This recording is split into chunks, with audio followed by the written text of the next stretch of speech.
So maintenance care and chiropractic. How often are you supposed to go in for a checkup visit?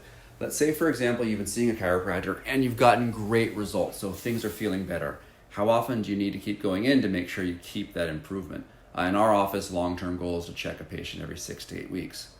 You want to make sure that when you're going in for that maintenance visit, your body is still feeling pretty good. You don't want to wait until things are crashing back downhill to go in for that maintenance tune-up, or you're actually going to be going downhill to the point that you're going to land exactly where you started.